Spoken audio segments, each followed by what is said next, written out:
안녕하세요. 2025학년도 대학 수학능력시험 6월 모의평가 한국지리 해설의 저는 이진웅입니다. 자, 드디어 첫 번째 모의평가인 6월 모의평가가 오늘 치러졌습니다. 네, 문제 어떠셨나요? 아무래도 지난 학력평가보다는 훨씬 더 긴장된 상황 속에서 여러분들이 시험을 치르지 않으셨을까 생각을 해보는데요. 전반적으로 문제는 아주 어렵진 않았다라고 얘기해 볼 수 있을 것 같아요. 제가 1번부터 쭉 풀어가면서 생각보다 쉬운데 그런데 중간중간 조금 까다로운 자료와 까다로운 선지들이 좀 있었습니다. 특히나 요 6월 모의평가는 자료보다는 사실 선지들이 조금 까다로운 선지들이 있었습니다. 그러나 자료 자체가 아주 어렵진 않았기 때문에 문제 자체를 풀어가는 데는 큰 문제는 없었을 것이라고 생각을 합니다. 그리고 나서 6번 그 다음에 15번 조금 까다로웠을 것이라고 생각을 하고요. 8번이네요. 8번, 15번 조금 까다롭고 그 다음에는 전반적으로 아주 쉬운 문제들이 출제가 되어서 전반적으로는 그래도 이 정도면 풀만하지 않았을까? 그리고 등급 컷 또한 조금 높게 나오지 않을까 생각을 해봅니다. 여러분들 특히나 우리 현역 학생들은 잘 알고 계시겠지만 이번 6월 모의평가는 많은 우리 재수생과 N수생들이 시험에 참여하다 보니까 상대적으로 다른 학력 평가보다는 등급 컷이 조금 높게 나올 가능성도 조금 있습니다.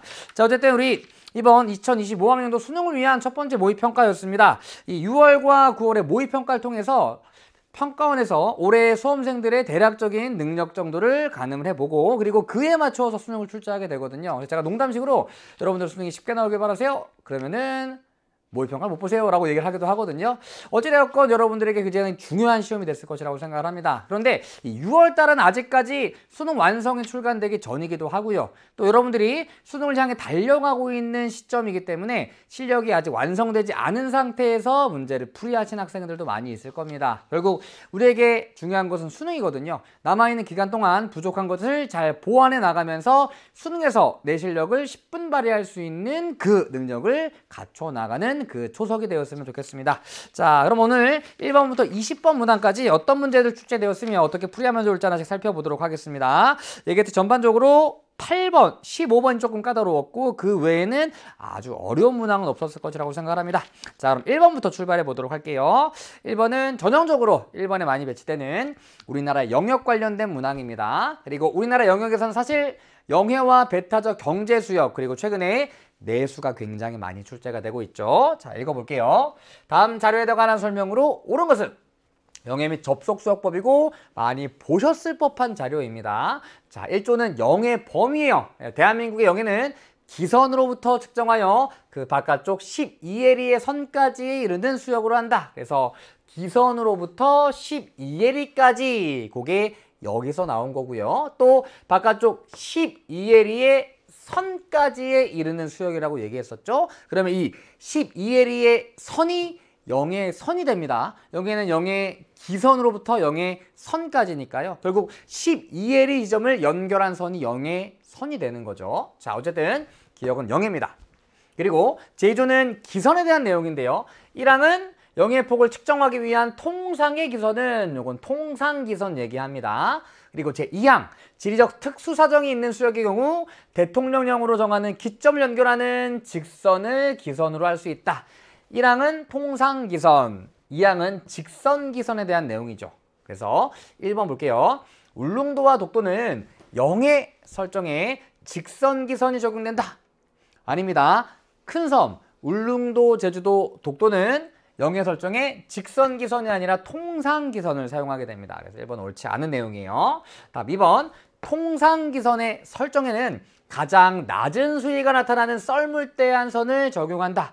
이걸 다른 말로 간조대 해안선. 썰물이 가장 많이 빠져나갔을 때 해수면이 가장 낮은 수위가 되잖아요. 그래서 해수면이 가장 낮았을 때의 해안선을 통상기선으로 설정하게 되는 거죠. 그래서 정답은 2번입니다. 통상기선의 정의라고 보시면 되겠죠.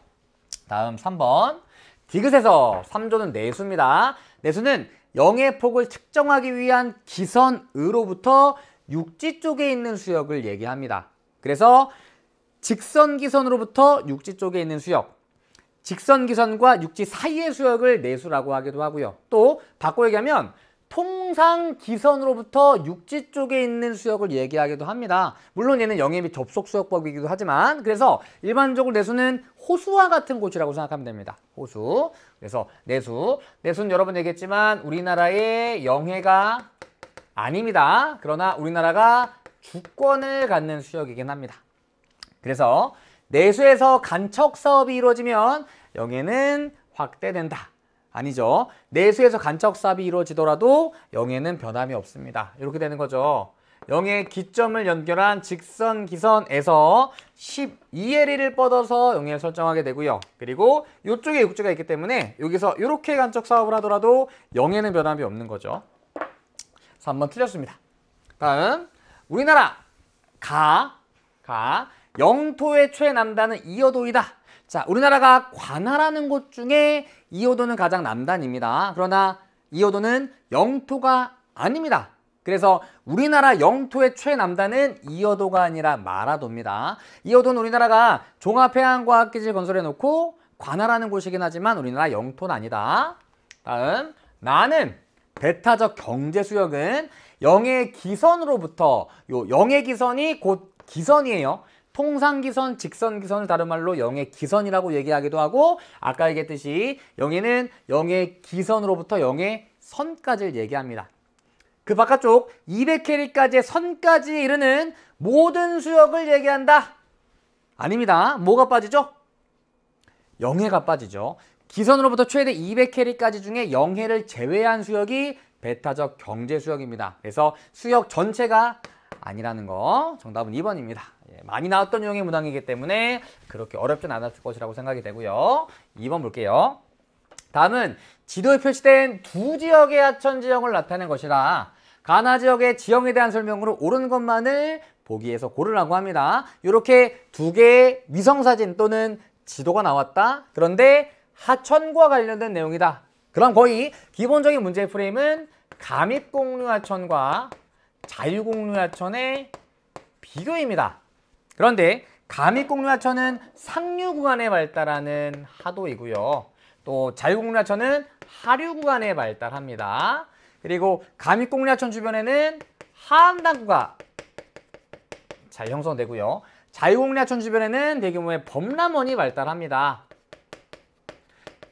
그래서 단순히 감입공류하천과 자유공류하천만 비교하는 것이 아니라 하천 상하류의 특징을 물어보기도 하고요. 또 여기 나와 있는 하안단구와 범람원을 같이 비교하는 내용이 선지로 등장을 하기도 합니다. 굉장히 다양한 것들을 물어보는데 아주 기본적인 유형의 문항이죠. 감입공류하천과 자유공류하천을 비교하는. 그래서 가 같은 경우에는 이쪽 태백산지 쪽입니다. 상류 구간이고 주변에 경사가 굉장히 급하죠. 그래서 가가 감입공류 하도 또는 감입공류하천이 되겠죠. 얘는 상류 구간입니다.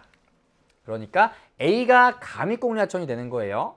그리고 B는 감입공류의 공류 안쪽에 얘가 이렇게 돌고 있는데 그 안쪽에 지금 농경지로 이용되고 있습니다. 그러니까 얘가 하안단구가 되겠죠. 하안단구. 그리고 얘는 역시 공류하천인데 하류 구간이고요. 그리고 양옆에 넓은 농경지가 펼쳐져 있습니다. 그러니까 요 C하천이 자유공류하천이 되겠고 여기는 하류 구간이 됩니다. 그리고 일반적으로 자유공류하천 주변의 넓은 농경지는 뭐다? 범람원을 농경지로 이용하고 있는 것입니다. 그래서 D가 범람원이 되는 거죠. 자, 그럼 가의 A하천, 감입공류하천 얘기하는 거예요. 나의 C하천보다 하상의 해발 고도가 높다. 이 하상은 강 바닥을 얘기합니다. 강 바닥. 자, 우리나라는 동고서저의 경동 지형이기 때문에 간단하게 그려보면 하천이 이렇게 흘러내려가고 있는 거죠. 그러니까 상류 구간의 하상, 강바닥 해발고는 대략 요만큼. 반면 하류 구간 하상, 강바닥의 해발고도는 요만큼이 되는 겁니다. 따라서 상류 구간이 하류 구간보다 하상 해발고도가 높아요. 그러니까 가의 A하천, 감입공류하천이 자유공류하천보다 해발고도가 높습니다. 네, 기억은 맞는 내용입니다. 다음, 가의 A하천 범람원은 나의 C하천 범람원보다 면적이 넓다. 자, 일단 나의 C하천 주변에 범람원 발달합니다. 여기 있잖아요. 그런데 가의 A하천, 다시 얘기해서 감입공류하천 주변에도 범람원이 있나요? 범람원은 주로 중하류 구간에 발달하는 지형입니다. 중하류 구간. 그런데 주로 중하류에 발달하는 거예요. 우리나라 같은 경우에는 강수가 여름에 집중되기 때문에 강수가 집중되는 여름철에 하천 수위가 빠르게 상승하면서 범람합니다. 그로 인해 하천 주변에 퇴적물을 쌓아놓아서 범람원이 굉장히 탁월하게 발달합니다. 그런데 상류 구간도 역시 하천이 범람을 하기도 하거든요. 그러니까 거기에도 범람원이 형성이 됩니다. 그러나 상류 구간은 상대적으로 유량도 적고 운반하는 퇴적물의 양도 적기 때문에 범람원의 규모가 작죠. 또 게다가 상류 구간은 하천 주변의 경사가 급하기 때문에 대규모의 범람원이 발달하기도 어렵고요. 그래서 범람원은 주로 중하류에 발달하지만 중상류에도 있다. 그러니까 여기도 있는 거예요. 그러나 상류에서 하류로 내려오면서 범람원의 규모는 커진다. 그래서 가의 A하천의 범람원은 나의 C하천 범람원보다 면적이 좁겠죠. 왜냐면 얘가 상류 구간이니까. 그래서 니은은 틀린 내용입니다. 다음 B는 하안단구는 범람원보다 퇴적물의 평균 입자 크기가 크다. 사실 얘는 요 하안단구와 범람원의 입자 크기를 비교하는 내용보다는 상류와 하류의 퇴적물 크기를 비교하는 보기라고 보시면 됩니다. 상류에서 퇴적물이 하류로 내려오면서 점차 깨지고 갈리면서 크기는 작아지고 원마도 커지잖아요. 그러니까 상대적으로 하안단구보다 범람원이 퇴적물의 평균 입자 크기가 작죠. 그러니까 B가 큰 거니까 맞는 내용입니다. 기억 티귿. 다음 하안단구는 범람원보다 홍수시 범람에 의한 침수 가능성이 낮습니다. 이거 정말 많이 나오는 선지였죠. 상대적으로 하천과의 고도 차이가 크고 유량은 적고 경사는 급하기 때문에 침수 가능성이 낮다. 하안단구의 가장 큰 특징 중에 하나입니다. 기억 디귿이 맞는 내용이니까 정답은 2번입니다. 2번. 다음 3번으로 가보겠습니다. 3번은 GIS 문항인데요. 그동안 나왔던 유형과는 조금 다른 유형이 나왔습니다. 저도 처음에 문제를 딱 보고 이게 대체 뭐야? 이게 뭐지? 라고 했었거든요. 근데 밑에 설명이 나와 있죠. X and Y는 X와 Y 조건을 모두 만족하는 것을 의미한다. 그렇다면 이 조건 1에 크게 3가지 조건이 들어가 있는 거죠. 유소년층 인구가 10,000명이 넘어야 된다. 10,000명 이상. 그리고 초중고학교 수가 60개 이상. 공공도서관 수는 8개 이하. 이 3가지가 모두 충족돼야 된다. 그동안은 우리 조건 1, 유소년층 인구, 조건 2, 초중고학교 수, 조건 3, 공공도서관 수 이렇게 나왔었는데 이번에는 그걸 하나로 묶어버린 겁니다. 사실상 이전에 GIS 문제랑 똑같은 유형의 문항이에요. 자, 그럼 지도 일단 볼 거 없습니다. 왜냐면 이 지역이 어떤 지역인지 몰라도 문제는 풀 수가 있거든요. 자, 그럼 유소년층 인구가 10,000명 이상이어야 돼요. 그 얘기는 바꿔 얘기하면 10,000명이 되지 않는 지역들은 상대적으로 후보지가 될 수 없다는 얘기가 되겠죠. 그럼 10,000명이 되지 않는 A 안 됩니다. A밖에 없네. 다음 초중고학교 수가 60개 이상이어야 돼. 그 얘기는 60개가 안 되면 역시 탈락입니다. 42개 탈락, 39개 탈락이 되는 거죠. 그리고 공공도서관 수는 8개 이하여야 되니까 8개가 넘으면 9개부터는 탈락입니다. 그러니까 얘도 탈락. 남는 것은 B와 D밖에 없어요. 그런데 조건 1을 만족하는 지역 중에 유소년층 인구 비율이 높은 곳을 선택한다고 하니까 13.9랑 12를 비교해주면 B가 높죠. 그래서 정답은 2번이 되는 겁니다. 그래서 오히려 우리 점수 적어서 막 더하고 곱하고 막 이런 것보다 훨씬 더 간단한 유형의 문항이라고 볼 수가 있습니다. 그러면은 계산 실수가 그렇게 간단한 산수이지만 가끔 계산 실수가 나오기도 하잖아요. 그런 것보다는 오히려 수월한 문항이라고 볼 수가 있겠죠. 자, 정답은 2번. 다음 4번 가볼게요. 4번입니다. 지도에 A부터 E 지형에 대한 설명으로 옳은 것을 고르라고 합니다. 해안 지형의 지형도입니다. 자, 일단 A는 갯벌이고요. 갯벌. B는 농경지인데요. 갯벌 바로 옆에 농경지가 형성되어 있는 것으로 보아 얘는 아마도 간척평야일 거예요. 주변에 뭐 하천 같은 게 있는 것도 아니죠. 그러면 바닷물에 운반한 어떤 퇴적물에 의해서 만들어진 퇴적 지형이 농경지로 이용되긴 조금 어렵잖아요. 그렇다면 아마도 갯벌을 간척해서 만든 간척 평야일 것이다. 이렇게 생각해 볼 수가 있겠죠. 일반적으로 갯벌 주변에 있는 평야들은 거의 다 간척 평야라고 보시면 됩니다. 다음 C는 사빈이죠. D는 석호. 이는 섬입니다. 섬. 아일랜드. 보죠. 갯벌은 하루 종일 바닷물에 잠긴다. 아니죠. 만조 때는 잠겼다가 간조 때는 드러납니다. 그래서 이런 내용이 가끔 나오기도 하죠. 여기 만약에 작은 섬이 있다. 섬. 이 섬은 만조 때는 갯벌이 물에 잠겨버리기 때문에 이 섬과 육지는 떨어져 있습니다. 왜냐면 갯벌이 물에 잠기게 되면 여기 물이 차오른다는 얘기니까. 그러나 간조가 되면은 갯벌이 육지로 드러나게 되면서 물이 빠져나가게 되죠. 그러면 이 섬과 육지가 연결되게 됩니다. 걸어서 이동이 가능해요. 그러니까 하루 종일 바닷물에 잠기는 곳이 아니라 간조 때는 드러나기도 합니다. 틀렸죠. 다음 B는 바람에 날려 퇴적된 모래 언덕 아닙니다. 이건 해안사구 관련된 내용인데 여기는 해안사구라고 보기 어렵겠죠. 해안사구는 전반적으로 척박한 편이기 때문에 영양분이 많지 않아서 논으로 이용하는 데는 좀 어려움이 있습니다. 게다가 배수도 양호한 편이기 때문에. 다음 사비는 파랑과 연안 위에 퇴적작용으로 형성되죠. 맞습니다. 정답은 3번. 다음 4번. 석호는 자연 상태에서 시간이 지남에 따라 규모가 확대된다. 아닙니다. 하천이 운반하는 퇴적물에 의해서 규모가 점차 축소되고 자연 상태에서는 완전히 사라져버리기도 하는 지형입니다. 규모가 축소되죠. 다음 이는 후빙기에 수면 상승 이후에 형성된 육계도이다. 육계도라면 여기가 이렇게 연결되어 있어야 되겠죠? 그런데 연결되어 있지 않습니다. 근데 만약 아주 오랜 시간이 지난다고 하면 지금 내가 이렇게 물이 이렇게 흘러가면서 퇴적물이 이쪽으로 쌓여가고 있는 거거든요. 왜냐면 섬 뒤편은 섬이 파랑을 막아주기 때문에 상대적으로 잔잔합니다. 그 잔잔한 곳을 따라서 이렇게 퇴적물이 쌓이고 있는 거예요. 시간이 오랫동안 지나면 사주가 성장하고 성장하면서 섬과 육지를 연결할 수도 있을 것이고요. 그렇다면 그때 육계도가 되겠죠. 하지만 지금은 아닙니다. 그래서 틀렸습니다. 정답은 3번. 다음 5번입니다. 지도에 표시된 가부터 다 지역의 특징을 그림과 같이 표현할 때 A부터 D의 내용으로 옳은 것만을 보기 위해서 고르라고 합니다. 우리 작년부터였죠. 이제 수능에서 고난도 문항을 출제하지 않겠다. 이렇게 평가원이 얘기를 하게 되면서 새로운 유형의 문항들이 등장을 하고 있는데요.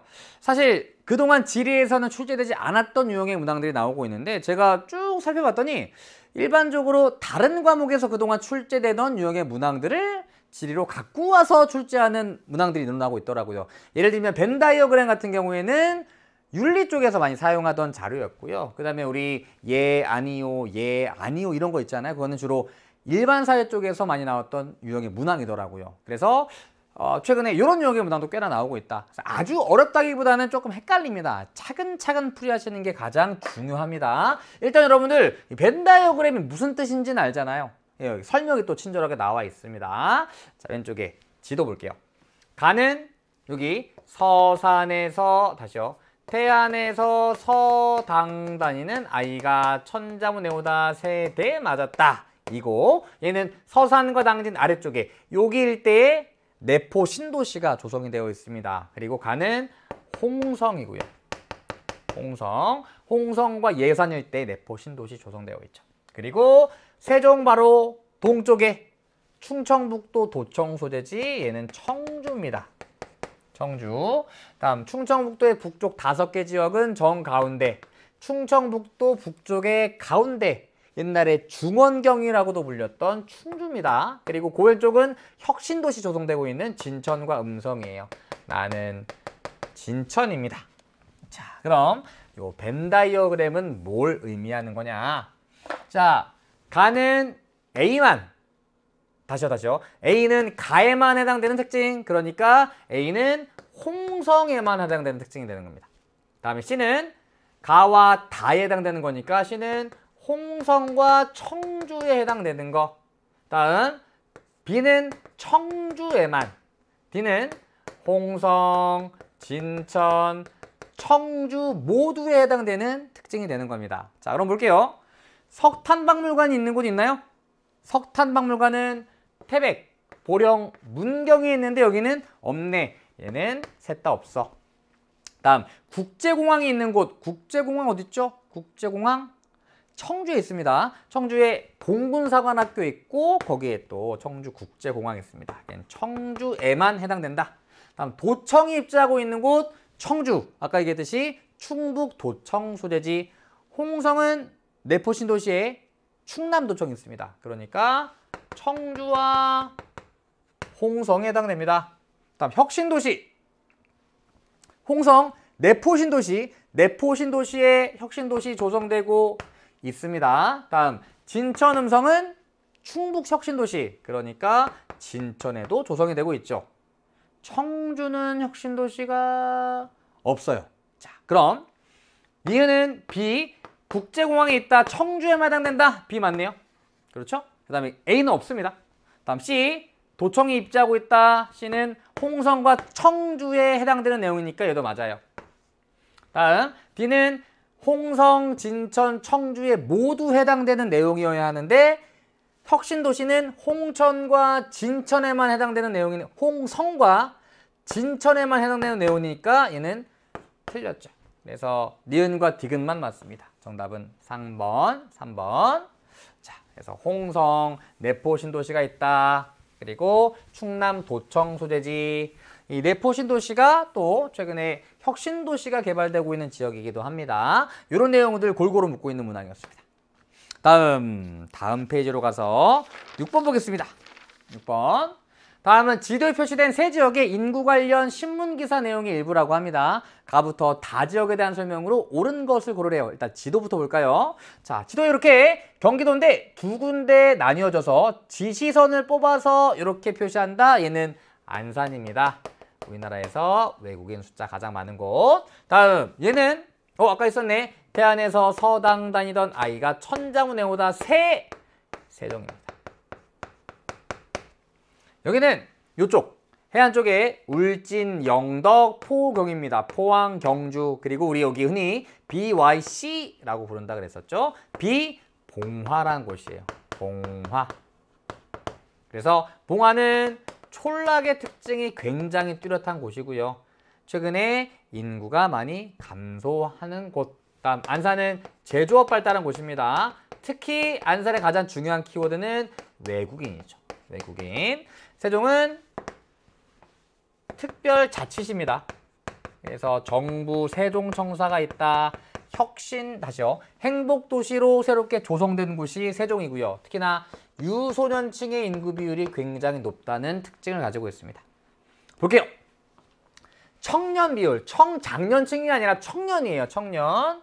15세에서 39세 얘기하는 겁니다. 그래서 청년 비율이 40.2%로 전국 시도 중에서 가장 높대요.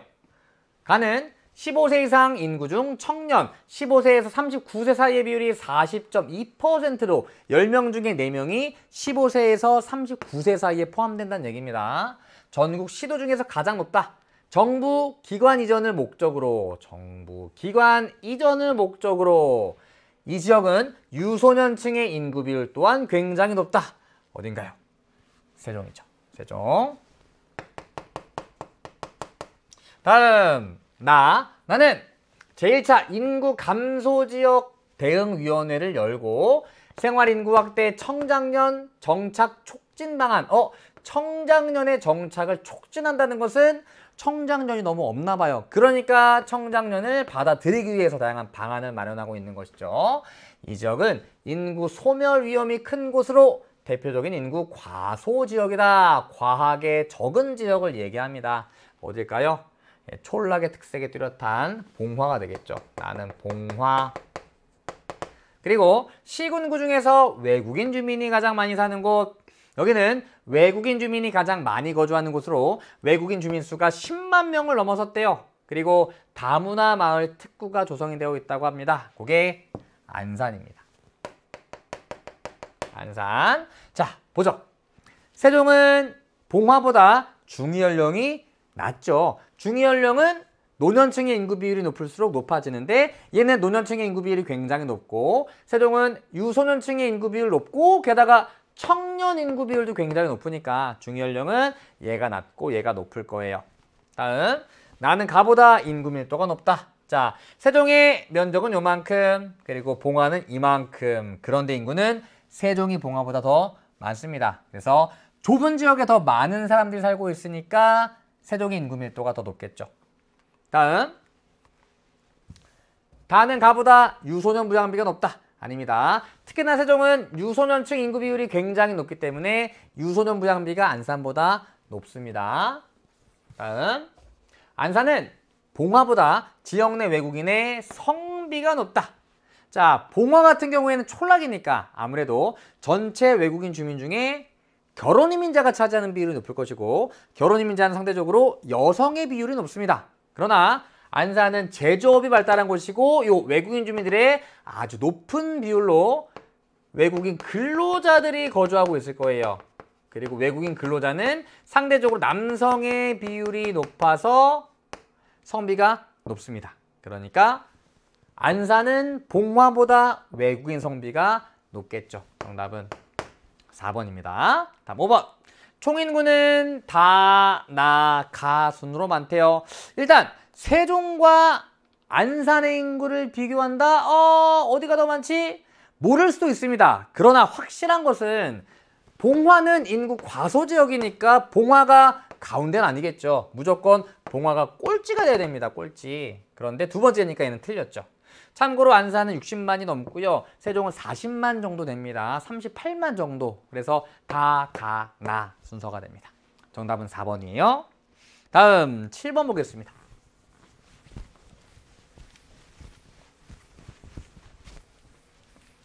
보죠. 다음 자료는 제주도와 울릉도를 방문한 여행객이 사회 관계망 서비스에 올린 내용이다. 기억부터 리을에 대한 설명으로 옳은 것을 고르라고 합니다. 자, 왼쪽에 용암이 분출하였던 이곳은 분지 형태를 보이고 있다. 섬의 북쪽 중앙부에 위치하고 있어. 나리분지. 나리분지 뭐죠? 얘는 칼데라 분지죠. 다음, 분지 내 위치한 새 알처럼 생겨서 알봉이에요. 얘는 중앙화구구입니다. 해발 고도는 성인봉의 절반 정도야. 알봉, 얘는 중앙화구구가 됩니다. 그래서 나리분지보다 나중에 만들어진 거죠. 하나의 분화구 안에서 다시 한번 화산활동이 일어나면서 거기에 만들어진 작은 언덕이 중앙화구구니까 얘보다 먼저 만들어진 거. 다음, 용암이 흐르면서 형성된 동굴로 규모가 크고 보존 상태가 양호하여 세계 자연유산으로 지정되었어. 검은 오름 용암 동굴계의 일부죠. 그래서 용암이 흐르면서 형성된 동굴, 얘는 용암 동굴입니다. 만장굴이 대표적인 용암 동굴이죠. 다음, 흰 사슴이 뛰어노는 연못 백록담이 됩니다. 이 호수는 남한에서 가장 높은 산에 위치하고 있어. 남한에서 가장 높은 산은 한라산이고요. 한라산에 있는 백록담은 분화구에 물이 고여 만들어진 화구호입니다. 화구호. 보죠. 기억. 나리분지는 점성이 작은 용암의 분출로 형성된 용암대지이다. 아닙니다. 용암대지 아니고 칼데라 분지죠. 다음, 알봉은 기반함의 차별 침식으로 형성되었다. 아닙니다. 화산활동으로 만들어진 화산지형이에요. 기반함의 차별 침식으로 만들어진 건 가장 대표적인 게 침식 분지가 되겠죠. 다음, 만장굴. 만장굴은 흐르는 용암의 표면과 내부 간 냉각 속도 차이로 형성되었다. 그렇죠. 이렇게 용암이 흘러가고 있는데 표면은 빠르게 굳어버리고 내부는 천천히 굳어버리면서 얘가 이렇게 빠져나가서 동굴 만들어진 거죠. 정답은 3번입니다. 다음 4번. 리을은 백록담은 화구가 함몰되며 형성된 칼데라의 물이 고여 형성되었다. 이 칼데라의 물이 고이면 칼데라호가 되고요. 칼데라호는 천지입니다. 얘는 분화구의 물이 고여 만들어진 화구호예요. 다음, 알봉은 나리분지보다 형성 시기가 늦습니다. 나리분지 만들어진 다음에 다시 한번 화산활동이 일어나서 알봉 만들어진 거니까요. 정답은 3번입니다. 다음 8번 볼게요. 8번이 가장 어려웠던 문제 중에 하나일 거라고 생각합니다. 보자. 그래프는 지도에 표시된 네 지역의 기후값을 나타낸 것이라고 합니다. 가부터 라 지역에 대한 설명으로 옳은 것을 고르래요. 자, 볼게요. 북한부터 보면 여기는 대동강 하구에 있는 남포입니다. 남포. 다음 여기는 이렇게 꺾여진 데 위치하고 있는 원산이죠. 원산. 원산. 다음 두 지역이 행정구역이 표시가 되지 않다 보니 조금 애매한데요. 제가 실제 기후값을 찾아봤거든요. 여기는 부안입니다. 그리고 여기는 포항, 경주 밑에 울산의 기후값이 이렇게 나오더라고요. 자, 어쨌든 부안, 울산인데 정확히 몰라도 문제는 풀 수는 있어요. 자, 볼게요. 왼쪽에는 최한월 평균 기온과 연강 수량이 나와 있는데요. 일단 연강 수량 제일 적은 데 어디일까요? 대체적으로 남쪽에서 북쪽으로 갈수록 연강 수량이 줄어들게 되고요. 물론 남한에도 소우지가 있지만 북한의 소우지는 남한의 소우지보다 연강 수량이 적습니다. 그런데 남포는 그런 북한에서도 소우지 중에 하나죠. 북한의 소우지 여기 관북해안, 개마고원 일대 그리고 대동강 하류 지역이니까요.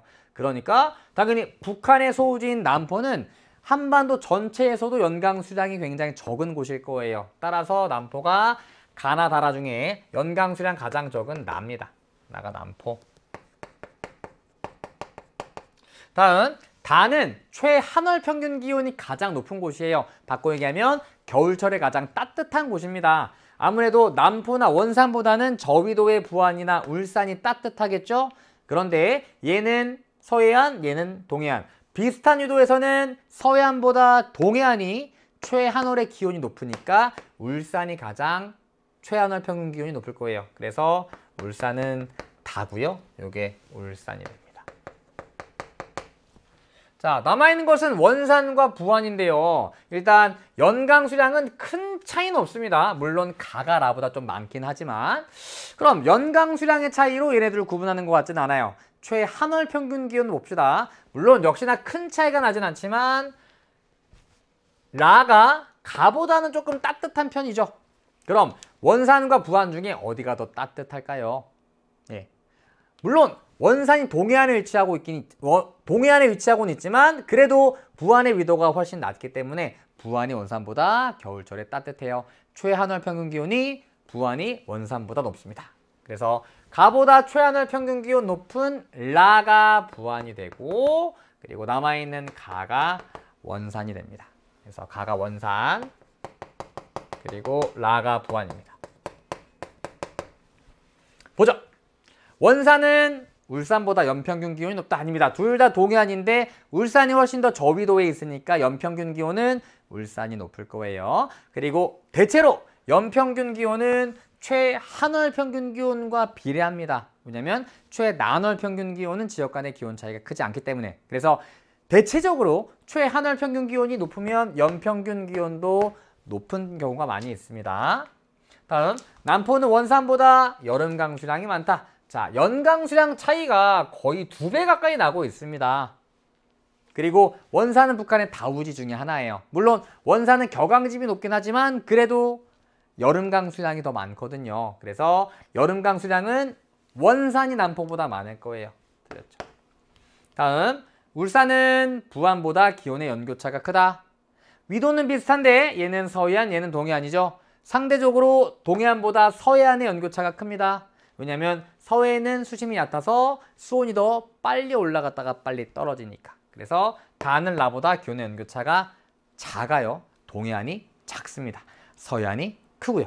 다음 가와 다가 동해안, 나와 라는 서해안입니다. 5번 다와 라의 겨울강 수량 합은 가와 나의 겨울강 수량 합보다 많다. 이게 대체 무슨 내용이지? 그런데 조금만 생각해보면 이 부안은 북서풍 때문에 겨울강 수량이 꽤나 있겠죠. 울산은 북동풍이나 남동풍 이런 바람 때문에 겨울강 수량이 꽤나 있을 수밖에 없습니다. 그리고 아까 얘기했듯이 대체적으로 북쪽으로 가면서 연강 수량은 줄어드는 편이기 때문에 요 다와 라의 겨울강 수량의 합이 가와 나의 겨울강 수량 합보다 많을 거예요. 정답은 그래서 5번이 됩니다. 5번 좀 생소한 선지죠. 어쨌든 정답은 5번. 자, 다음 9번으로 갑니다. 9번. 다음 자료는 답사 계획서의 일부이다. 답사 일정에 해당하는 지역을 지도에서 골라보라고 합니다. 단 하루에 한 지역만 답사하며 각 일정별 답사 지역은 다른 지역이다. 자, 그럼 일단 A부터 볼까요? 여기 아까 봤던 충청 북도 지도입니다. A는 단양이죠.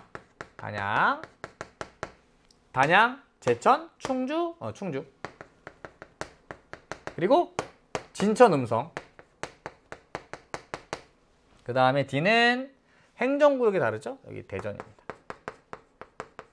우리 문제를 쭉 보시면 알겠지만 지도와 같이 출제된 문제가 굉장히 많거든요. 특히나 충북지도가 아까도 나왔었죠. 아까 여기 5번 문제에도 충북지도가 나왔고 지금 9번에도 충북지도가 또 나왔습니다. 그래서 역시나 우리 쭉 보시면 알겠지만 지도가 굉장히 중요하구나 라는 생각을 다시 한번 해볼 수 있었던 문항들이었습니다. 보죠. 석회암을 원료로 하는 대규모 시멘트 공장, 여기 조선로 충북 문포에서 석회암 많이 매장되어 있는 곳입니다. 단양이 되겠네요. 다음, 지식기반형 산업의 육성을 위해 민간 기업의 주도로 조성된 기업도시 방문. 그래서 우리 기업도시는 이렇게 암기하라고 말씀드렸었죠. 태충아, 영원하자. 그래서 태안, 충주, 영암, 해남이거든요. 그리고 원은 원주. 자, 이때 내륙에 위치하는 요 충주와 원주는 지식기반형 기업도시예요. 지식기반형 기업도시. 반면 얘네들은 관광 레저형 기업도시입니다. 해안 쪽에 있으면은 관광 레저형, 내륙 쪽에 있으면 지식기반형이구나. 그래서 지식기반형 기업도시 충주예요. 다음 3일차 지식 첨단 산업을 이끄는 대덕연구개발특구. 대덕연구개발특구는 대전에 있죠. A, B, D가 됩니다. 정답은 1번. 쉬운 문제였고요. 어쨌든 쉽지만 지도를 모르면 풀 수가 없다. 그래서 지도학습은 정말 중요하다. 다음 10번 볼게요. 그래프는 지도에 표시된 세 지역군의 인구 자료이다. 가부터 다 지역군에 대한 설명으로 옳은 것만을 보기 위해서 고르라고 합니다. 자, 이 문제는 조금 특이했었죠. 일반적으로 대도시권 관련해서 이런 문제들이 많이 나왔었는데 얘는 지금 대도시권, 다시 얘기해서 파주와 김포 묶어놨고요. 그 다음에 평택, 아니요, 이천과 여주 묶어놨고요. 그 다음에 경기도가 아니라 서울에 두 개 구를 묶어 놓았습니다. 중구와 종로구죠. 중구와 종로구. 그래서 중구와 종로구는 서울의 도심입니다. 도심. 업무 기능 발달했죠. 다음, 이천과 여주는 상대적으로 촌락의 특색이 뚜렷한 지역이다. 이렇게 얘기할 수가 있겠죠. 물론 이천 전자조립공업 발달하긴 했지만. 다음, 김포와 파주는 아무래도 서울로의 통근통학 인구가 많은 위성도시다. 이렇게 얘기해 볼 수가 있겠죠. 여기 있는 많은 사람들이 서울로 통근통학을 합니다. 그래서 얘는 대도시권과 도시 내부 구조를 합체시켜서 만든 유형의 문항입니다. 저도 처음 보는 유형의 문항이었습니다. 어쨌든 중구와 종로구는 도심, 업무 기능 발달했네. 당연히 주간 인구 지수가 굉장히 높겠죠. 그래서 세 지역군 중에서 주간 인구 지수가 가장 높은 요 다가 얘네들입니다. 중구와 종로구, 얘가 다예요. 다음, 사실 김포와 파주는 이천과 여주보다 주간 인구 지수가 좀 낮을 거예요. 왜냐면 얘는 서울로 통근통학하는 사람들의 인구 비율이 꽤나 높을 것이거든요. 그런데 주간 인구 지수가 그렇게 큰 차이가 나지는 않아요. 그런데 여기에서 더 큰 차이를 보이고 있는 건 지금 통근통학 인구입니다. 자, 통근통학 인구는 기본적으로 대체로 인구와 비례할 수밖에 없거든요. 왜냐? 사람이 있어야 회사도 출근하고 학교도 갈 거 아니에요? 사람이 있어야 통근통하고 통학도 할 것이기 때문에 기본적으로 인구와 대체로 비례할 수밖에 없습니다. 사람이 없으면 통근통학도 못하니까요. 그래서 통근통학 인구가 가장 많은 가는 아무래도 인구가 가장 많은 지역일 것이다. 자, 중구와 종로구 서울 안에 포함되어 있지만 도심입니다. 도심은 주거 기능이 미약합니다. 집이 별로 없어요. 회사만 드립다 많습니다. 그러니까 상주 인구 적어요. 통근통학 인구 별로 없겠지. 다음, 이천과 여주는 촌락의 특색을 갖고 있는 곳이니까 당연히 인구가 대체로 적을 겁니다. 그래서 통근통학 인구 적을 거예요. 하지만 김포와 파주는 뭐가 있죠? 파주의 운정신도시, 김포의 한강신도시, 위성도시입니다. 신도시가 있는. 그러니까 당연히 인구 제일 많겠지. 그래서 얘네들이 가예요. 남아있는 이천과 여주가 잠깐만 가다니까 나 남았죠? 나입니다. 나 이렇게 풀어줍니다. 보죠. 서울로의 통근통학 인구는 나가 가보다 많대요. 어휴 그럴 리가요. 가는요 나보다 일단 서울과 가까워. 게다가 지하철로도 연결이 되어 있습니다. 물론 여기도 지하철이 있긴 하지만. 그리고 아파트들이 많아 신도시 조성되어 있는 위성도시니까 인구도 많고 그래서 서울로의 통근통학 인구 비율도 높은 데다가 전체 인구도 많아. 그러니까 통근통학 인구는 나보다 가가 훨씬 많겠죠. 틀렸어요. 다음 이천과 여주는 김포와 파주보다 전체 가구 대비 농가 비율이 높겠죠. 촌락의 특색이 뚜렷한 지역이니까. 물론 이제 김포와 파주도 농가는 꽤나 있습니다. 신도시가 조성되었다고 하지만 예를 들어 파주가 이렇게 생겼다면 물론 당연히 이렇게 생기지 않았겠지만 여기 이렇게 운정 신도시가 있는 거예요. 여기 뭐 LG 디스플레이 있고 여기 전체가 다 막 LG 공장 있고 다 운정 신도시인 건 아닙니다. 농가도 있어. 하지만 전체 가구 대비 농가 비율은 얘가 높겠죠. 그래서 니은은 맞네요. 좀 지워볼게요. 니은. 다음 나는 다보다 상업재 평균 지가가 낮겠죠. 얘는 촌락이고 얘는 도심이니까 틀렸습니다. 다음 다는 가보다 생산자 서비스업 사업체 수가 당연히 많겠죠. 생산자 서비스업은 서울 그 중에서도 도심과 부도심에 집중되어 있으니까 니은과 리을이 맞습니다. 정답은 4번이에요. 4번. 좋습니다. 이제 반환점을 돌아 11번으로 가겠습니다. 자, 11번은 기상특보 또는 자연재해 관련된 문항인데요. 옛날에는 대설, 호우, 태풍 관련된 통계 자료가 많이 나왔었는데 최근에는 굉장히 심플한 문항들이 많이 나오고 있습니다. 다음은 기상특보 발령 상황과 관련된 방송 내용의 일부라고 합니다. 대설, 폭염, 황사 중에 하나래요. 일 최고 체감온도 35도 이상인 상태. 오 엄청 더워요. 2일 이상 지속될 것으로 예상되어 폭염경보가 발령되었겠죠. 오늘 나경보가 발령되었습니다. 나경보는 24시간 신적설이 20cm 이상일 때 새로 쌓인 눈이 20cm 이상일 때 또한 농가는 비닐하우스와 축사 붕괴에 대비하래요. 왜? 여기 눈 엄청 쌓이면 눈이 진짜 무덥거든요. 문어도 내립니다. 나는 대설. 다음 중국 내륙 지역에서 발원한 다가 유입되어 경보가 발령되었습니다. 이제 마스크 쓰고 있죠? 황사입니다. 보죠. 폭염특보는 장마 이후 북태평양 고기압이 한반도를 확장했을 때 주로 발령됩니다. 그러면서 우리나라에 무더위가 찾아오게 되죠. 장마 이후에. 기억. 다음 대설에 대비하기 위한 전통가옥시설로 울릉도에 우대기 있습니다. 다음 황사는 주로 편서풍을 타고 우리나라 쪽으로 불어옵니다. 맞아요. 디귿도 맞네요. 그러면은 기억, 니은, 디귿 다 맞아. 정답은 5번입니다. 쉽죠? 최근에 자연재해 관련된 문항들이 진짜 이렇게 나오고 있습니다. 조금 어렵게 나오면 통계자료 막 나오기도 하는데요.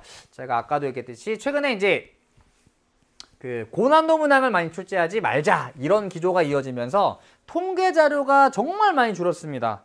그래서 여러분들 쭉 보시면 알겠지만 통계가 많이 줄었거든요. 진짜로. 많이 없죠? 진짜 없습니다. 그래서 그런 것들이 또 반영되지 않았을까 생각해 봅니다. 자, 다음 12번 보겠습니다. 우리 PD님이 틀린 문제입니다. 자, 우리 PD님이 제 수업 듣고요. 제 수제자입니다. 정말 문제 잘 푸시거든요. 요 문제 틀리셨더라고요. 진짜 쉬운 건데. 보죠. 다음은 한국지리 온라인 수업 장면 일부이다. 답글의 내용이 옳은 학생을 고르라고 합니다. 가나다는 각각 시원생대, 고생대, 신생대 중에 하나이고요. ABC는 변성압류, 제3기 퇴적암, 조선누춘군 중에 하나라고 합니다. 요 문제가 살짝 까다로울 수 있었던 것은 얘죠. 얘는 잘 안 나왔던 친구이기 때문에 그렇죠. 자, 볼게요. 다음 지도는 한반도의 지체 구조와 주요 암석의 분포를 나타낸 것이라고 합니다. 이에 대해 설명해 볼까요? 자가는 상원계도 있고요. 오, 요쪽에. 오, 여기. 우리나라에서 가장 넓은 면적을 차지하고 있습니다. 얘는 시원생대에 만들어진 변성암 친구들이죠. 다음 다부터 볼게요. 다. 자, 평안누춘군. 평안누춘군 조석 평무 할 때 비평이 평안누춘군이죠. 그렇다면 다는 고생대에 만들어진 걸 것이에요. 그러면 하얀색이 평이니까 보라색은 조가 되겠죠. C는 조선누춘군입니다. 그리고 고생대에 만들어진 평안누춘군과 조선누춘군 중에 조선누춘군이 더 넓어요. 넓어. 그럼 자연스레 나는 신생대가 되고요. 제4기 현무암리에는 쉽게 얘기하면 화산지형들, 그리고 B는 여기 길주명천지계와 두만지계 쪽에 있는 얘가 제3기 퇴적암이 됩니다. 제3기 퇴적암, 신생대 3기. 일단 여기 3기 딱 들어가 있잖아요. 3기. 신생대가 제3기와 4기로 구분이 되니까 얘는 신생대예요. 보죠. A에서는 공룡 발자국 화석이 흔히 발견돼요. 아닙니다. 얘는 중생대니까 이거 틀려주면 안 돼요. 중생대가 아예 없잖아요. 다음 B에서는 돌리네, 우발라와 같은 카르스트 지형을 볼 수 있어요. 요런 돌리네와 우발라 같은 카르스트 지형은 기반함이 석회암입니다. 석회암은 어딨지? 여기 있네. 조석평무. 조선누춘군의 석회암이 그렇다면은 C에 이런 지형들이 발달되어 있겠죠. 다음 C에는 B보다 갈탄이 많이 매장되어 있어요. 자, 요 제3기 퇴적암층은요. 여기는 자주 나오지 않지만 굳이 나온다면은 여기 갈탄이 매장되어 있다 정도 기억해 두시면 됩니다. 조석평무. 평안누춘군은 무연탄. 얘는 조금 더 탄화 자극을 많이 받은 거. 얘는 탄화가 덜 된 거. 그래서 무연탄, 갈탄입니다. 그래서 C에는 B보다 갈탄이 많이 매장되어 있지 않겠죠. 무. 다시대. 고생대에 마그마가 정이네요. 정. 고생대에 마그마가 관입한 불국사 변동이 일어났어요? 아닙니다. 불국사 변동은 중생대에. 그냥 무. 오래된 지질시대부터 배우라면 시원생대, 고생대, 신생대, 가, 다나가 됩니다. 가, 다나, 가, 다나. 맞네요. 정답은 무입니다. 무. 좋습니다. 다음 13번 가보겠습니다. 13번. 자, 이번에 지도 문제 정말 많이 나왔다 그랬었죠? 13번도 지도 문제입니다. 보죠. 한국지리 수업 장면이다. 옳게 발표한 학생을 고르라고 합니다. 가부터 마지역에 대해 발표해 볼까요? 자, 광주입니다. 광주. 제가 예전에 군대에서 광주 사는 친구와 함께 군 생활을 했었다. 제대하고 나서 광주에 우리 동기들끼리 친구를 찾아갔었습니다. 거기에서 조선대 구경도 하고 친구 만나 열심히 담화를 나누었습니다. 광주에서 담화를 나누었다. 그래서 가는 담양, 나는 나주, 그리고 한마도의 땅끝마을, 다는 해남. 이건 지워볼게요. 그리고 시옷처럼 생긴 여수. 그리고 얘는 외나로도 있는 고흥입니다. 이 고흥은요, 우주센터, 나로우주센터, 그리고 유자, 이 두 가지가 가장 중요한 키워드예요. 볼게요. 담양에는 슬로시티로 지정된 마을이 있고, 중요한 키워드는 죽세공품을 생산 판매하는 죽물시장이 있어요. 죽물, 죽이 아니라 대나무입니다. 대나무. 대나무를 세공해서 만든 제품들 얘기하는 거죠. 그리고 담양에 슬로시티가 있습니다. 창평면이라는 곳에. 갑이 맞아요. 정답은 1번. 다음, 나에서는 녹차와 관련된 다양 대축제가 개최돼요. 다양 대축제는 보성입니다. 여기죠, 여기. 다음, 해남에는 우주발사체 발사 기지가 있고 지역 특산품으로 유자가 유명합니다. 우주 발사기지, 그리고 유자, 고흥의 키워드예요. 고흥. 다음, 라인은 람사르 협약에 등록된 습지가 있고 전통 취락을 볼 수 있는 나간읍성이 있어요. 나간읍성, 그리고 람사르 협약에 등록된 습지, 순천의 키워드가 되겠죠. 틀렸습니다. 순천. 다음, 마에는 한반도 최남단 땅끝마을이 있고 지역 특산품으로 겨울배추가 재배되어 해남에 대한 설명입니다. 해남. 그래서 해남배추 굉장히 유명한데요. 해남배추는 월동배추라고도 하거든요.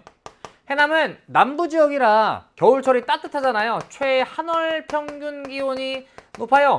그래서 상대적으로 기온이 낮은 겨울에도 배추를 노지에서 맨 땅에서 재배합니다. 따뜻하기 때문에. 그거 얘기하는 겁니다. 겨울배추. 정답은 어쨌든 갑입니다. 1번. 다음 14번입니다. 보죠. 다음 자료에서 설명하는 지역을 지도에서 고르라고 합니다. 지도부터 볼까요? 자, 구운 김을 무진장, 다시요. 구운 김을 전주 비빔밥에 무진장 싸먹었다. 누가? 내 친구 임순남이. 그래서 구운 김, 군산. 전주 비빔밥은 전주. 씨, 무는 무주. 다음에 D, 수는 순창, 고추장. 다음 이는 고창이라는 것입니다. 고창은 뭐가 유명하죠? 고인돌. 보죠. 이 지역은 섬진강 상류에 위치하며 천혜의 자연환경과 장류 문화의 역사가 살아 숨쉬는 곳이다. 장류 끝났죠. 고추장, 쌈장, 된장, 장류 얘기하는 겁니다. 특히 이 지역의 고추장은 예로부터 기후조건, 물맛, 그리고 제조기술이 어울려내는 독특한 맛으로 유명하다. 고추장, 순창이죠. 순창. 정답은 4번 D입니다. 다음 15번. 요 15번이 오늘 문제 중에 가장 어려웠던 문제가 아니었을까 생각해 봅니다. 보죠. 그래프는 지도에 표시된 네 지역의 인구 변화를 나타낸 것이라고 합니다. 가부터 라 지역에 대한 설명으로 옳은 것만을 보기 위해서 고르라고 해요. 사실 굉장히 흔한 유형의 문항입니다. 우리가 이런 유형의 문항도 굉장히 많이 풀어봤잖아요.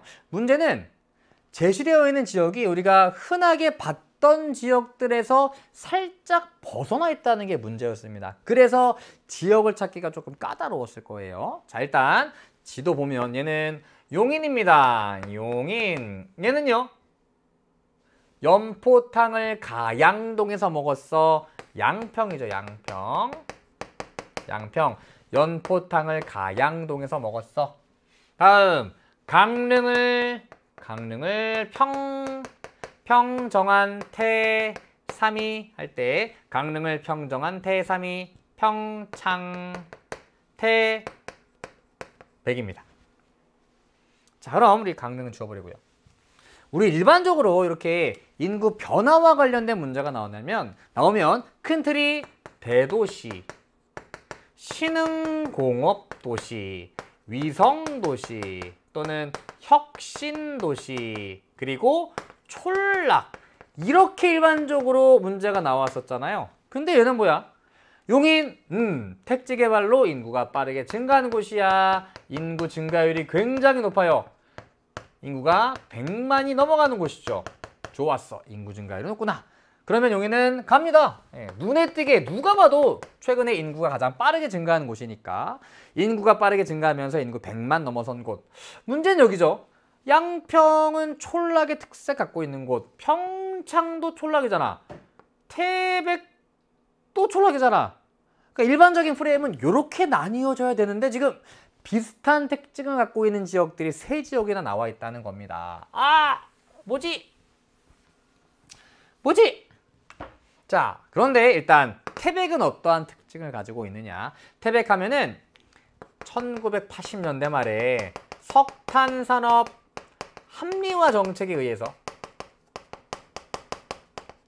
많은 탄광이 폐광됩니다. 그러면서 광업이 쇠퇴하면서 지역 경제가 침체되고 인구가 빠르게 감소한 지역이에요. 그럼 어쨌든 양평, 평창도 촌락의 특색을 갖고는 있지만 그래도 확실한 건 얘는 인구가 확실히 감소했어. 그쵸? 그러면은 남아있는 나다 라 중에 라를 봤더니 이때 인구 빠르게 급감하죠? 그리고 최근에도 인구가 줄어들고 있습니다. 특히나 요 90년대 초반에 인구가 감소한 이유는 1980년대 말에 시행되었던 석탄산업 합리화 정책 때문이었겠구나. 그러면 저때 인구가 빠르게 감소한 라가 태백이구나. 이렇게 생각해 볼 수가 있겠죠. 라는 태백. 자, 그럼 문제는 이제 또 양평과 평창인데 양평도 촌락이고 평창도 촌락이에요. 그런데 그래도 양평은 경기도잖아요. 경기도. 물론 경기도의 모든 지역이 다 택지 개발되고 있고 모든 지역의 인구가 막 증가하는 건 아니에요. 그러나 양평은 어쨌든 서울과 거리가 그렇게 멀지 않고요. 또 이쪽 가평, 양평, 이쪽이 굉장히 아름다운 자연환경을 많이 갖고 있어서 뭐 펜션도 많고 다양한 관광지, 휴식을 즐길 수 있는 수목원 같은 데도 되게 많거든요. 그래서 최근에 가끔 왔다 갔다 하다 보면은 곳곳에 아파트 짓고 있는 모습 볼 수가 있습니다. 아파트. 그리고 여기에 전원주택이 또 그렇게 많아요. 그래서 상대적으로 평창보다는 아파트도 들어서고 있고 전원주택도 있으니까 서울과 또 가까운 편이거든요. 도로도 잘 뚫려 있어서 접근성도 좋고, 그래서 최근에 인구가 증가하고 있다. 나와 다중에 최근 인구가 증가하고 있는 나가 양평이 됩니다. 양평. 그리고 다가 평창이 되겠죠. 평창. 그리고 평창도 좀 인구가 감소하는 추세라고 볼 수 있습니다만 그래도 태백보다는 유지가 되고 있죠. 아마도 동계올림픽 때문에 어느 정도의 이제 기반시설 같은 것들이 갖추어지면서 태백보다는 지역 경기가 조금 유지가 되지 않았을까, 이렇게 생각을 해볼 수도 있다는 거죠. 그래서 정리해 보면 용인이 가, 양평이 나, 평창 다, 태백이 나가 됩니다. 보죠. 기억. 평창은 동계올림픽 개막식이 열렸던 곳이다. 맞죠? 다음, 용인은 양평보다 주택 유형 중 아파트 비율이 높겠죠. 물론 양평에 인구가 늘어나고 있습니다만 용인에 비할 바는 아닙니다. 그리고 용인이 훨씬 더 도시화된 지역이기 때문에 아파트 비율이 훨씬 높아요. 다음, 용인과 양평에는 수도권 2기 신도시가 조성되어 있다. 용인의 아주 일부 지역에 광교 신도시가 있거든요. 수원과 용인 일대. 양평에는 없어요. 틀렸습니다. 그 다음에 가와 나가 경기도, 다와 나가 강원도니까 틀렸죠. 기억 니은이 맞아요. 정답은 1번입니다. 자, 여기까지가 조금 고비였을 것이고요. 남아있는 문제들은 좀 쉬운 편입니다. 보죠. 자, 16번 드디어 마지막 페이지입니다. 그래프는 주요 제조업의 시도별 출하액을 나타낸 것이다. 이에 대한 설명으로 옳은 것을 고르라고 합니다. 단, 가와 나는 각각 자동차 그리고 전자조립 중에 하나입니다. 요 그래프가 우리 수능 특강에 그대로 나와 있었거든요. 물론 아주 뭐 일반적이고 기본적인 그래프이긴 합니다만 그래도 탐구활동에 그대로 실려 있었던 그래프입니다. 수능 특강, 수능 완성에 실려있는 자료는 꼼꼼하게 보시면 분명히 도움이 됩니다. 자, 일단 얘는 뭐 여러 가지 방법으로 가와나 그리고 A, B, C, D를 찾아볼 수가 있는데요. 일단 이게 지금 출하액의 절대값이 나와 있잖아요. 자동차, 전자조립, 석유화학, 제철 중에서 가장 출하액이 많은 제조업은 전자조립입니다. 그래서 가가 전자조립. 그리고 남아있는 나가 자동차가 되겠죠. 이렇게 찾는 방법도 있고요. 다음 가 같은 경우에는 특히나 A가 차지하는 비중이 굉장히 높아요. 자동차, 석유화학, 제철은 그래도 골고루, 상대적으로 얘보다는 골고루잖아요. 하지만 가는 A의 비중이 굉장히 높다. 이렇게 특정 제조업에서 높은 비중을 차지하고 있는 경우는 전자조립의 경기가 대표적이죠. 그래서 A가 경기입니다. 경기의 비중이 굉장히 높네. 그러면 가가 전자조립이구나. 이렇게 찾는 방법도 있습니다. 자, 그리고 전자조립은 공충공충 기억나세요? 공충공충. 출하가 많아서 공충공충. 경기, 충남, 경북, 충북. 공충공충. 그래서 경충. C가 충남이 됩니다. 충남. 여기도 충남. 얘도 경기. 자동차는 경울충 또는 울경충이 될 테니까 B는 울산이 되겠죠. 울산. 그럼 석유화학은 울여서니까 울산, 여수는 전남, 서산은 충남. 그래서 울산, C는 충남. D는 전남 되겠네. 울여서가 되는 거죠. 울여서. 그러면 다 찾았죠? A, B, C, D. 좋습니다. 자, 사업체 수 기준으로 전자조립은 자동차보다 수도권 집중도가 훨씬 높죠. 전자조립. 특히나 경기 보세요. 경기. 물론 출하액도 비중이 굉장히 높지만 사업체도 수도권에 완전히 집중되어 있습니다. 정답은 1번이네요. 다음, 가는 나보다 최종 제품의 평균 중량이 무겁고 부피가 크다. 쉽게 얘기하면 반도체, 자동차 뭐가 더 무거워요? 얘가 훨씬 더 무겁고 부피도 큽니다. 그리고 이런 선지가 예전에 나왔던 적이 있거든요. 우리 제철 1차 금속 제조업의 최종 생산품이 자동차나 조선의 부품으로 공급된다. 이런 선지 굉장히 많이 나왔었잖아요. 근데 전자조립의 생산품도 자동차의 부품으로 공급이 됩니다. 디스플레이, 자동차에 디스플레이 많이 들어가잖아요. 그리고 반도체 엄청나게 들어갑니다. 얼마 전에 작년, 재작년이었나? 반도체 이슈가 있었습니다. 자동차에 반도체가 엄청나게 들어갔는데 반도체 수급이 되지 않으면서 자동차의 기능이 몇 개 막 빠지고 자동차 생산이 제대로 이루어지지 못했던 적이 있었습니다. 그래서 이 전자조립의 최종 생산품도 자동차의 부품으로 공급이 됩니다. 틀렸죠? 3번. A는 경기는 울산보다 제조업 종사자 1인당 출하액이 많다. 아닙니다. 울산은 대규모 사업체가 되게 많습니다. 그래서 상대적으로 사업체당 출하액, 종사자당 출하액이 많아요. 규모 자체가 크기 때문에. 그래서 틀렸습니다. 다음, 대규모 국가산업단지 조성을 시작한 시기는 충남이 울산보다 이르다. 아닙니다.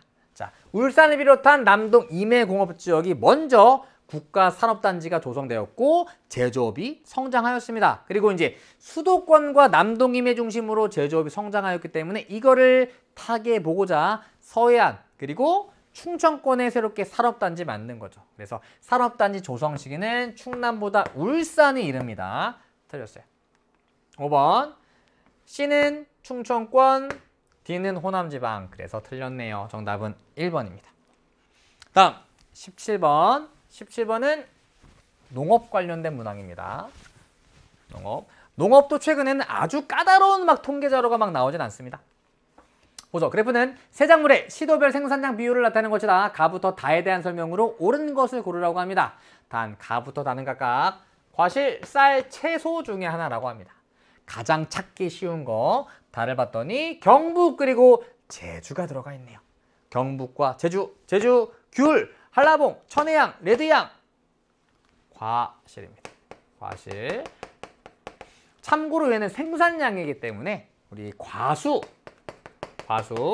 과일 열리는 나무를 재배해서 과실을 수확하는 거죠. 그래서 과실로 나와 있는 겁니다. 다음, 전남, 충남, 전북. 우리나라의 3대 평야지대. 그러니까 대규모 평야에서 널리 재배되는 쌀입니다.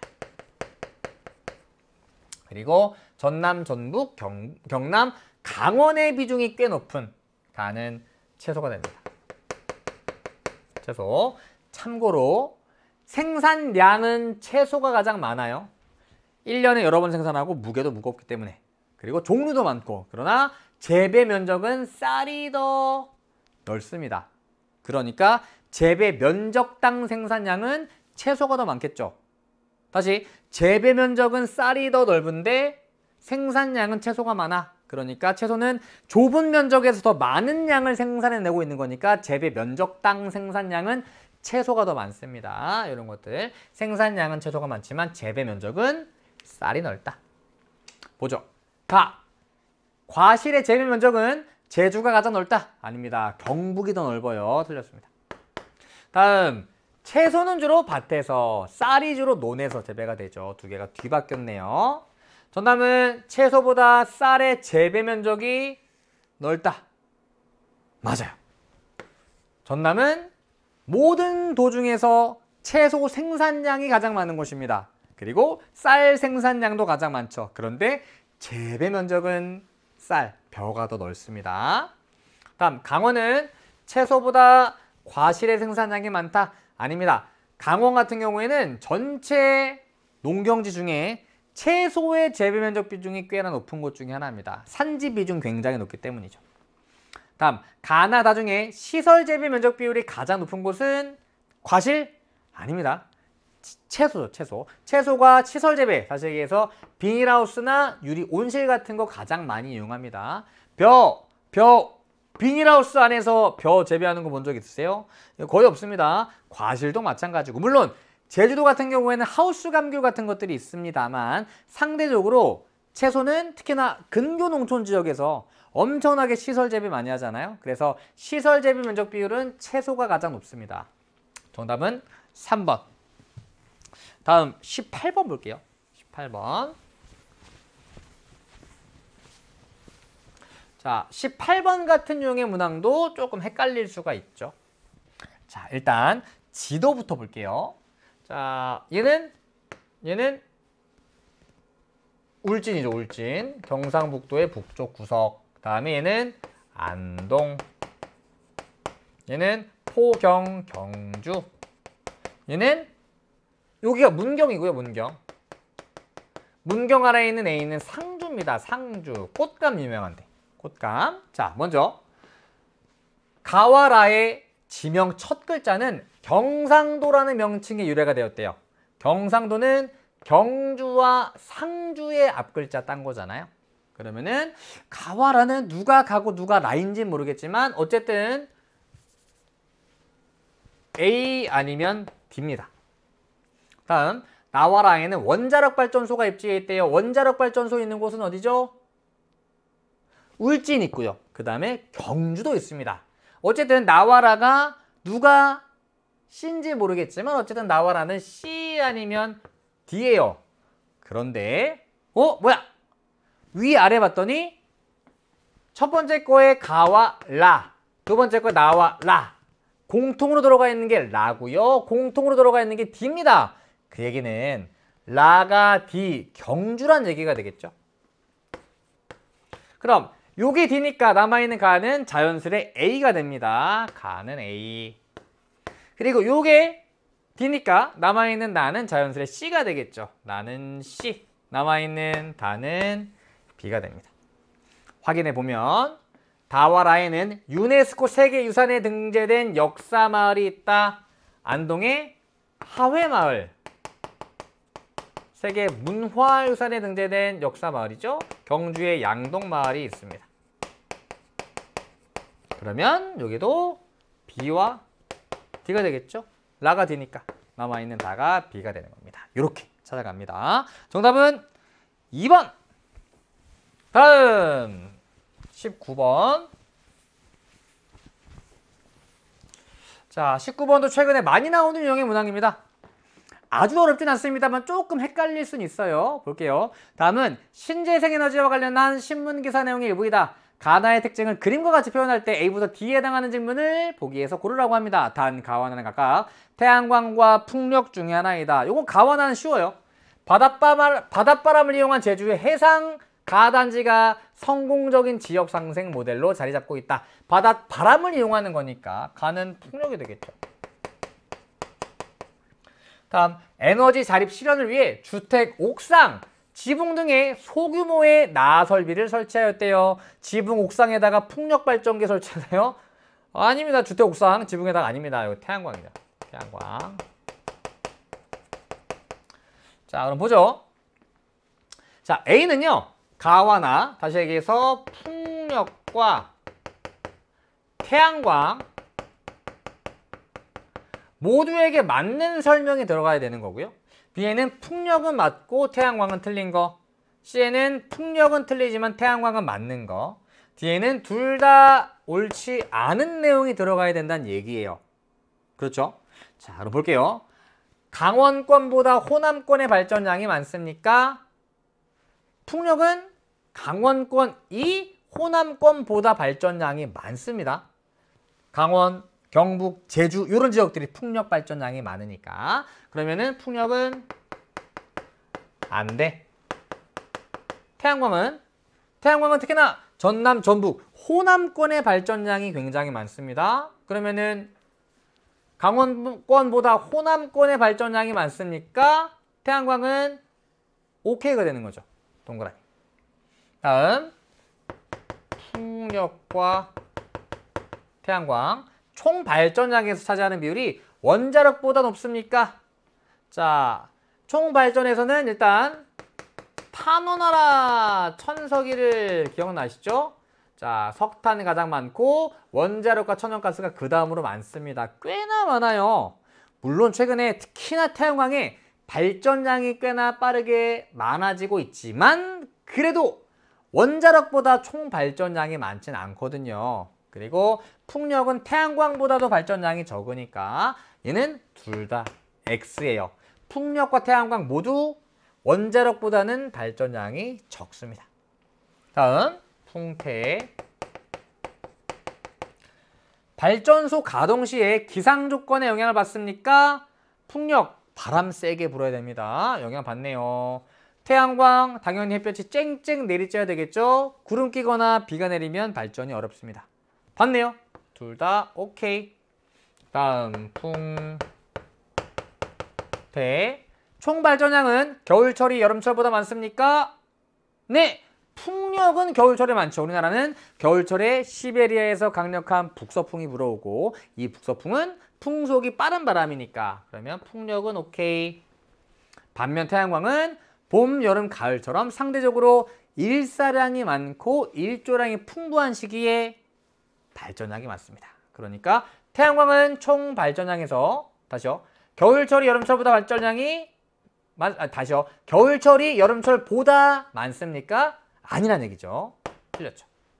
자, 그럼 A에는 둘 다 동그라미가 들어가야 되는 거니까 A에는 디귿이 들어가야 돼요. 디귿.